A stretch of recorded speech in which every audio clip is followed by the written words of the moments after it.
이제 한마디로 포렌식 절차에 참여를 하면 여죄로 수사가 확대되는 것을 좀 막을 수 있지 않냐라는 것이죠. 다른 범죄가 되는 파일을 보려 하는 것을 반대한다면 수사관은 추가로 압수수색 영장을 받아서 그 파일을 보고 입건시킬 수 있습니다. 따라서 포렌식 절차에 참여하는 것만으로 여죄 수사를 막을 수 있다는 것은 좀 잘못된 생각입니다. 결국 이제 여죄를 걱정하는 분들이 포렌식 절차에 참여했을 경우의 장점은 사실은 별로 없는 것입니다.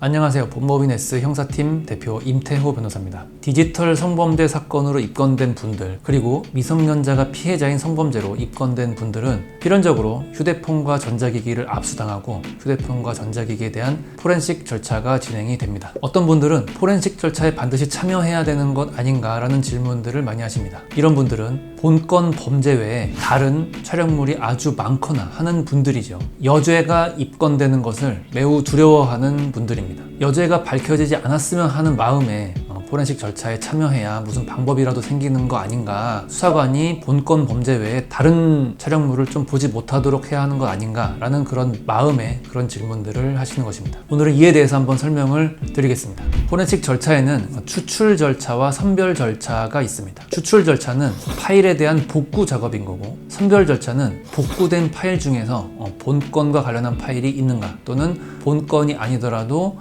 여죄가 될 수 있는 그런 파일들이 있는가를 살펴보고 또 입건시키는 그런 절차입니다. 수사관이 압수수색 절차 후에, 이제 포렌식이 끝난 후에 포렌식 절차에 참여하겠느냐라고 물어볼 때 그 포렌식 절차는 추출 절차 및 선별 절차에 참여하겠습니까? 라는 그런 질문입니다. 이제 포렌식 절차에 참관하는 게 낫지 않냐라고 생각하시는 분들, 이 생각하는 장점을 제가 설명드리겠습니다. 이것은 제가 생각하는 장점이 아니고 이제 그분들이 생각하는 장점인 거죠. 첫 번째는 어떤 파일이 추출되었는지, 그리고 어떤 파일이 복구되었는지, 그리고 여죄가 어떻게 나왔는지를 지켜볼 수 있다는 거죠. 두 번째는 본건 외의 촬영물을 수사관이 보려 할 경우에 그것을 이의하거나 막을 수 있다는 것이 그분들이 생각하는 장점이 되겠습니다. 이제 한마디로 포렌식 절차에 참여를 하면 여죄로 수사가 확대되는 것을 좀 막을 수 있지 않냐라는 것이죠. 이제 그 첫 번째 이유에 대해서는 포렌식 절차가 아니라 피의자 조사 전 선별 절차를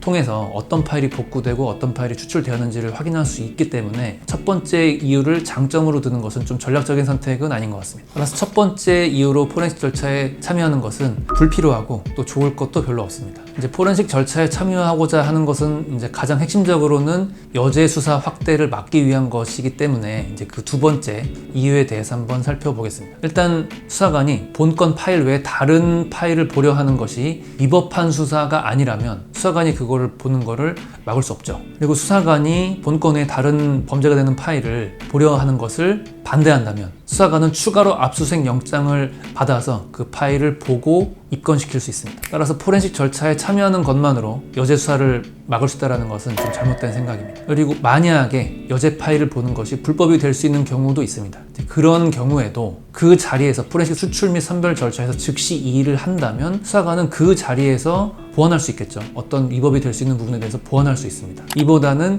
오히려 준항고 절차를 통하거나 또는 재판 절차에서 위법 수집 증거 주장을 하는 게 훨씬 나을 수 있습니다. 방금 말씀드린 걸 좀 풀어서 말씀을 드리면 압수수색 영장에서의 압수 대상물이 아주 제한적으로만 기재된 경우가 있습니다. 이 경우에 수사관이 보려 하는 그 파일이 압수수색 영장과 전혀 무관하다라고 이해한다면 그땐 수사관이 즉시 포렌식 절차를 멈추고 추가로 압수수색 영장을 받아서 파일을 보고 그 파일 자체를 압수할 수 있겠죠. 근데 그 자리에서 만약 이의하지 않는다면 그대로 위법 수사가 유지가 되는 건데, 그 자리에서 이의함으로써 위법한 수사를 적법한 수사로 보완할 수 있는 기회를 수사관에게 주게 되는 셈입니다. 차라리 포렌식 절차에서 그대로 두고 나중에 준항고나 재판 절차에서 그 주장을 하는 것이 훨씬 낫습니다. 결국 이제 여죄를 걱정하는 분들이 포렌식 절차에 참여했을 경우의 장점은 사실은 별로 없는 것입니다. 이제 포렌식 진행 과정을 한번 설명을 드려볼게요. 수사관이 핸드폰이나 외장하드의 복구 작업이 끝나면 피의자에게 포렌식 절차에 참여할 거냐라고 물어봅니다. 이때 네, 참여하겠습니다 라고 말하면 수사관은 보통 4시간에서 8시간 정도를 비워놓습니다. 왜냐면 보통 파일의 양은 엄청나게 많은데 그거를 이제 피의자가 왔을 때 하루 안에 끝내야 되기 때문에 주로 이제 주말이나 야간을 이용해서 장시간 포렌식 추출 및 선별 절차를 진행하는 거죠. 근데 이제 포렌식 절차에 참여에 대해서 아니오라고 답하면 수사관의 한 70에서 80%는 본인이 이제 근무하는 시간에 짬을 내서 추출 및 선별 절차를 진행하겠죠. 그리고 피해자가 포렌식 절차에 참여하겠다고 하면 절차가 꼼꼼하게 진행이 되고, 참여를 안 하겠다고 하면 그보다는 좀 더 대략적으로만 선별 작업이 진행되는 겁니다. 제 경험상 포렌식 절차에 참여를 안 하면 수사관이 알아서 좀 걸러오는 경우가 한 70% 정도는 되었던 것 같습니다. 그리고 그렇게 수사관이 걸러온 거를 조사 전에 다시 변호사와 함께 선별 작업을 해서 또 다시 거기서 줄어드는 경우가 한 반 정도는 되었던 것 같습니다. 반면 포렌식 절차에 참여하면 장시간에 걸쳐서 꼼꼼하게 추출 및 선별 절차가 진행되기 때문에 참여를 안 한 것보다는 입건되는 촬영물의 숫자가 더 많았던 것 같습니다. 결국 이제 여죄를 걱정하는 분들, 여죄가 발각될까봐 많이 두려워하시는 분들의 경우에는 포렌식 절차에 참여를 하는 것보다 안 하는 것이 더 여죄 발각의 가능성을 줄이는 것이었습니다. 이제 수사관이 압수수색 영장의 범위를 넘어서 압수수색 및 포렌식을 하는 경우도 있겠죠. 근데 그런 경우는 상당히 드뭅니다. 그럼에도 불구하고 수사관이 위법 수사를 한다면 아까 앞에서 말씀드린 것처럼 포렌식 절차에서 이해하는 것은 오히려 좋지 않습니다. 수사관이 위법 수사를 적법한 수사로 보완할 수 있는 기회를 주게 되는 거죠. 이후에 준항고나 재판 절차에서의 이수중 주장을 하는 것이 있습니다. 오늘은 이제 제 경험상 수사 절차에서 압수수색 및 포렌식 절차에서 포렌식 절차에 참여하는 것이 더 좋은가, 참여 안 하는 것이 더 좋은가 라는 질문에 대한 답변을 제 경험에 비추어서 설명을 드렸습니다. 여죄가 발각될까 고민하시는 분들은 제가 오늘 드린 영상을 참고해서 건을 진행해 보시길 바라겠습니다.